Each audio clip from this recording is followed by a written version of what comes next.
Basi wapendwa, tunapozidi kutafakari juu ya maisha ya Mtakatifu Montfort, tunayo sababu ya kujifunza juu ya Mtakatifu Ludovic Maria wa Montfort. Tunayo sababu ya kuchota fadhila mbalimbali ambazo yeye mwenyewe alizifanya, yeye mwenyewe aliyafanya kwa ajili ya ulimwengu, kwa faida ya ulimwengu. Leo nitasema mambo makuu matatu tu.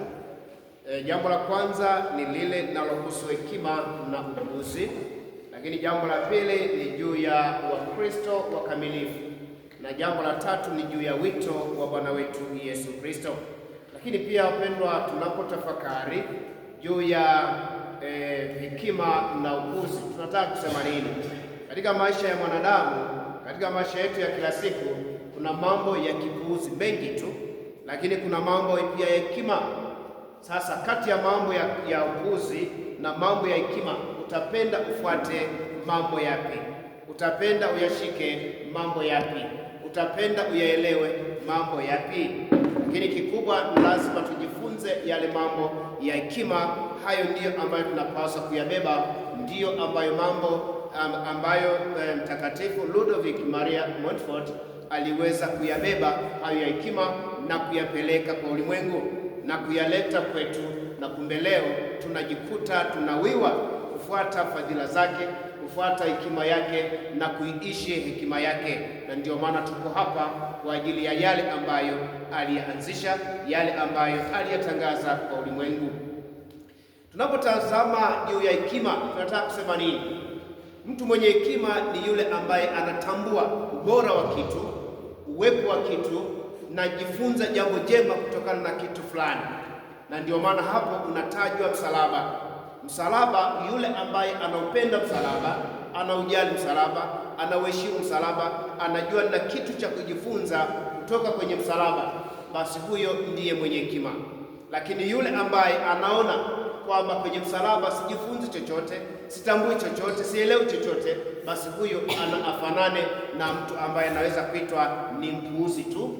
Huyo anapuuzwa kwa sababu haelewi kitu chochote. Sisi tunaubeba msalaba, hatubebi msalaba unaoonekana nje, basi tunaubeba msalaba wetu moyoni mwetu, tunatembea na msalaba huo. Maana tafakari ya msalaba kwetu sisi wa Kristo ni mateso, shida, mahangaiko, tabu, manyanyaso, kuonewa. Haya yote ndiyo tafakari ya msalaba wenyewe. Hakuna mtu atakayesema kwamba nateseka kwa ajili yangu mwenyewe. Hayupo atakayesema kwamba naumia kwa ajili yangu mwenyewe.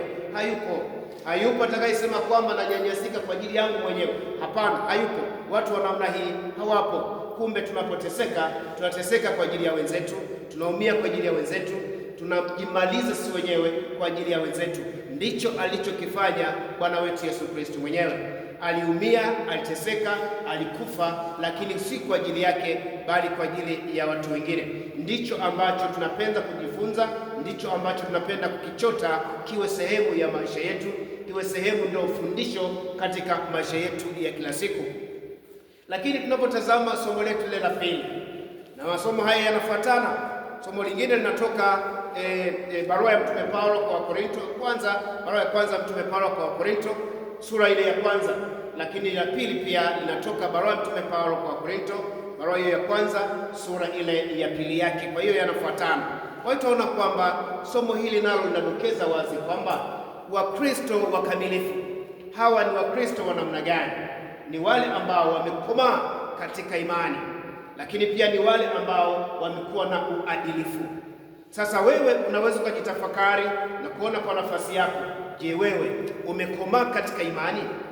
Umekomaa katika uadilifu? Je, uko upande gani?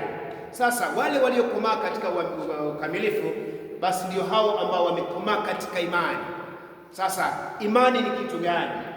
Imani ni kuwa na uwezo wa kutambua mambo yale yajayo, mambo yale ambayo yajayo yatafanyika huko mbele, tunayatamani na tunaona kwamba haya yapo kwa sasa. Na ndio maana tunaona kwamba kitabu kile waraka ule kwa Waibrania sura ile ya 11 aya ya kwanza, ndipo pale ambapo anaeleza maana kamili ya imani. Imani ni kuwa na uhakika wa mambo yatarajiwayo, ni bayana ya mambo yasiyoonekana. Kwa hiyo sasa tunaposema kwamba hawa Wakristo ni wakamilifu, manake wamekomaa katika imani, hawatikiswi katika imani, wana uwezo katika imani. Hawa ndio tunawaita ni watakatifu. Watakatifu kwa sababu wamekamilika katika imani, wamekamilika katika mambo yale wanayoyafuata. Hilo la kwanza. Lakini la pili yake ni kuwa wakamilifu katika uadilifu. Ni waadilifu, wanatambua wazi kwamba hili jambo ni la dhambi, hili jambo ni la ukosefu, wanaachana nalo. Hili jambo si la ukosefu, wanalitenda. Kwa hiyo wako tayari kutenda yaliyo mema na kuacha yale ambayo siyo mema, na kuacha yale ambayo ni mabaya. Hawa ndio tunaoita ni wakamilifu. Na ndio maana tunaendelea kujiuliza, wewe je, ni mkamilifu? Mimi je, ni mkamilifu? Basi tuendelee kujizoeza ili tuweze kuwa wakamilifu na hatimaye tufahamu njia ya kumwendea Mungu ni ipi hasa. Lakini tunapotazama injili yetu ya leo, tunaona juu ya wito wa Bwana wetu Yesu Kristo. Yesu Kristo anawaita wanafunzi wake. Ni sawa na kusema kwamba hapa leo tulipo tumeitwa na Bwana wetu Yesu Kristo ili tuweze kufika hapa, tumsikilize yeye anasema kitu gani, tunapaswa kufuata jambo gani, na hatimaye baada ya kuyashika yale ambayo ametufundisha, tutachukua hayo yawe sehemu ya maisha yetu ya kila siku. Yesu anawaita wanafunzi wake, anawaambia waende Galilaya, huko ndiko watakakomwona. Na hiyo ni mara baada ya ufufuko wake. Alipofufuka tu tunaona kwamba anawaagiza watu mbalimbali, akina Maria Magdalena anawaagiza wakawaambie wanafunzi wake waende Galilaya, huko ndiko ambako watakapomwona. Wanafunzi wameitika wito wa Bwana wetu Yesu Kristo. Nakumbuka wazi kwamba anapowaita wanafunzi hao anatamani kuwatuma waende kuhubiri habari njema, waende kuwabatiza watu, waende kufanya mambo mbalimbali. Sasa amewaita wanafunzi, wamefika. Hao wanafunzi tunaona wanagawanyika katika makundi mawili. Kundi la kwanza tunaona ni wale wanafunzi ambao walimwelewa Bwana wetu Yesu Kristo, wakaanza kumwabudu. Wanamwabudu Bwana wetu Yesu Kristo, wanapiga magoti. Hawa wameelewa kuwa huyu ni Bwana wetu Yesu Kristo, huyu ni yule ambaye ni Mungu wetu, na ndio maana wanapiga magoti pale na kumwabudu. Kumbe wengine hawakufanya jambo hilo. Yesu hakuangalia hayo sana. Yesu hakujali sana hayo. Alichokifanya ni kuwatuma hawa wanafunzi, nendeni ulimwenguni kote, mkawafundishe watu, mkawabatize watu kwa jina la Baba na la Mwana na la Roho Mtakatifu, mkawabatize watu hao namna hiyo. Kwa hiyo ameshawatuma, ameshawaagiza. Ndiyo ambayo Mtakatifu Ludovic Maria wa Montfort aliweza kuyafuata. Aliweza kuitika wito wa Bwana wetu Yesu Kristo. Baada ya kuitika wito huu, alitumwa kwenda kuhubiri habari njema, kuwatangazia watu habari njema duniani kote. Leo hii kwa jinsi tulivyo, tumeitwa, na kwa sababu hiyo tupo kwenye mafunzo mbalimbali, tunajifunza ili tukatumwe kwenda kuhubiri habari njema. Wengi wetu tutahubiri habari njema kama ni wanandoa, wengi wetu tutahubiri habari njema kama walimu, wengine tutahubiri habari njema kama viongozi, wengine tutahubiri habari njema kama ni madaktari, wengine tutahubiri habari njema kwa namna yoyote ile. Na ndio maana tuko hapa shuleni ili tupate majifunzo, na baada ya kujifunza hatimaye tunatumwa kwenda kuhubiri habari njema kwa namna mbalimbali. Ndicho kilichowakuta wanafunzi wa Bwana wetu Yesu Kristo. Walipokaa na Bwana wetu Yesu Kristo kwa miaka hiyo mingapi, walijifunza mambo kutoka kwa Bwana wetu Yesu Kristo. Pengine ni zaidi ya miaka 3. Walijifunza mambo mbalimbali kutoka kwa Bwana wetu Yesu Kristo. Baada ya kujifunza mambo haya, sasa wanatumwa kwenda ulimwenguni kote kuhubiri habari njema, kutangaza habari njema. Lakini tunamwona huyu Mtakatifu Ludovic Maria wa Montfort aliweza kubeba hayo na kuweza kuyapeleka duniani kote. Tunaona alibeba kitu gani na aliacha kitu gani. Kumbe sasa anapotumwa kuhubiri habari njema, aliweza kwenda kuanzisha shirika, na kiamini wazi kwamba hawa wanashirika watakaofuata shirika hilo ndio watakaoweza kuhubiri habari njema duniani kote, kupeleka habari njema duniani kote, kufikisha habari njema duniani kote. Yeye alifanya yapi? Tutasikia baadaye tutakaposikia historia ya mtakatifu huyu, lakini makubwa aliyofanya katika kuanzisha shirika hakuanzisha shirika moja, alianzisha mashirika matatu kwa mfululizo na kwa namna tofauti tofauti. Basi huyu ndiyo mtakatifu ambaye alinuia kufanya kitu fulani katika dunia hii. Huyu ndiyo mtakatifu ambaye alinuia kufanya mambo fulani katika dunia hii. Lakini shirika la kwanza ambalo alilianzisha ni shirika la Maria lililohusisha na mapadre pia, ndio shirika ambalo alilianzisha, na leo hii tupo. Ukifuata historia au maisha ya Mtakatifu Boniface, utaamua kuchagua wewe mwenyewe ufuate shirika la kwanza ambalo ni la Maria lililohusisha na mapadre. Kwa hiyo unaweza kuwa padre pia, lakini unafuata mtakatifu huyu Ludovic Maria wa Montfort. Lakini shirika lingine ambalo alilianzisha ndilo linaloitwa mabinti wa hekima. Kiingereza tunasemaje? Doctors of Wisdom. Doctors of Wisdom. Kwa hiyo hao pia alianzisha mabinti wa hekima.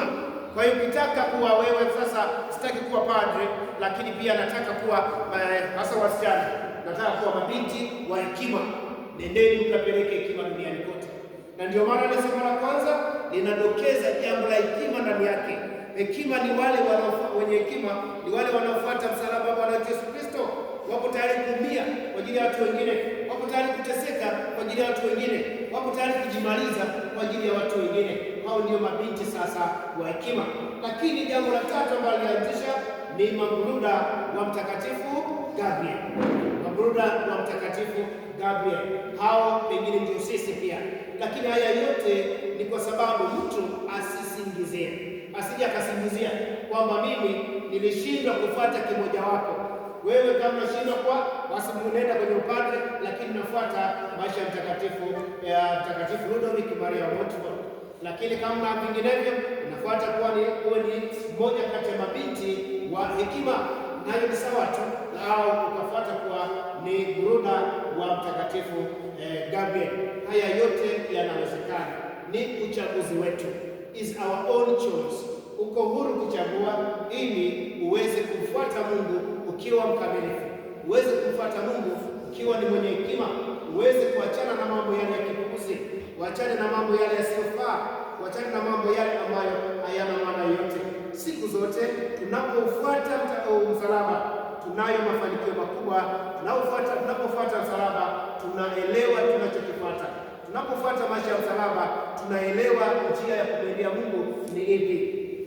Hata kufaulu kwetu kuko kwenye msalaba, mafanikio yetu yapo kwenye msalaba, nguvu zetu zote zipo kwenye msalaba. Basi ndugu zangu, maisha ya Mtakatifu Ludovic Maria wa Montfort yatufundishe jambo, yatuelekeze jambo, yatuinue kutoka pale tulipokuwa, tuinuke tuweze kubeba kitu kingine kikubwa zaidi, ili Mungu akatubariki na akatulinde na akatupe neema na baraka tunazihitaji. Tumsifu Yesu Kristo.